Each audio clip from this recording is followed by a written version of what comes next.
China move করার পরে life কেমন কাটছে সেটা নিয়ে আজকে বলবো। প্রথম কয়েকটা দিন বেশ হেক্টিক ছিল, কারণ ব্যাংক, মেডিকেল, রেজিস্ট্রেশন, এরপরে লোকাল শপগুলো কোথায় কি পাওয়া যায়।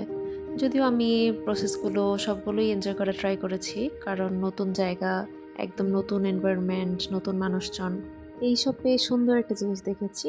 দেখাই।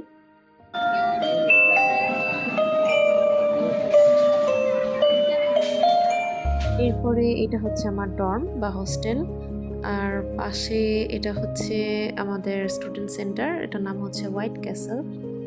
ওদের বিল্ডিং এর আর্কিটেকচার বেশ চমৎকার, একটার থেকে আরেকটা সুন্দর। প্রথম এক সপ্তাহের মতো আমার ক্লাস ছিল না, তাই পুরো ক্যাম্পাসটা ঘুরে ঘুরে দেখতে পেরেছি। একা একাই সবকিছু এক্সপ্লোর করছিলাম, ডিফারেন্ট কালচার, খাবার দাবার। যদিও ওদের খাবার দাবারের সাথে আসলে আমাদের টেস্ট বাডটা খুব একটা যায় না। আমি খুব এক্সাইটেড ছিলাম নিজে কবে রান্না শুরু করব সেটার জন্য। এখানের ওয়েদার এই মুহূর্তে বেশ ভালো, অলরেডি 20 ডিগ্রি চলছে, একদম হাঁটতে বের হওয়ার মতো ওয়েদার। অনেকটা সিনেমাটিক ভাইব দেয়। এর মধ্যে কিছু ইন্টারন্যাশনাল স্টুডেন্টসদের সাথে পরিচয় হয়েছিল। That was racist.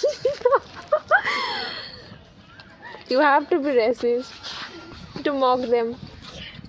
Ching choo choo. Choo choo. অর্ধেক দিন যায় পার্সেল আনবক্সিং করতে করতে। আমি বেশ কিছু ভিডিও বানিয়েছি এটা নিয়ে।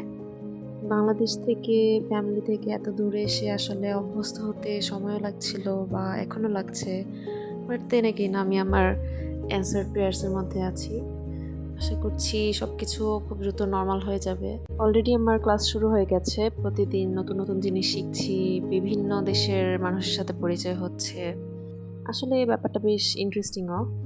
আশা করছি সামনে ভালো কিছুই হবে, আর এই যাত্রাটা আমাকে বেশ স্ট্রং করে তুলবে ইনশাল্লাহ। সামনে আপনাদের সাথে আরও অনেক কিছু শেয়ার করব, নতুন আপডেট। এই পর্যন্ত, টাটা।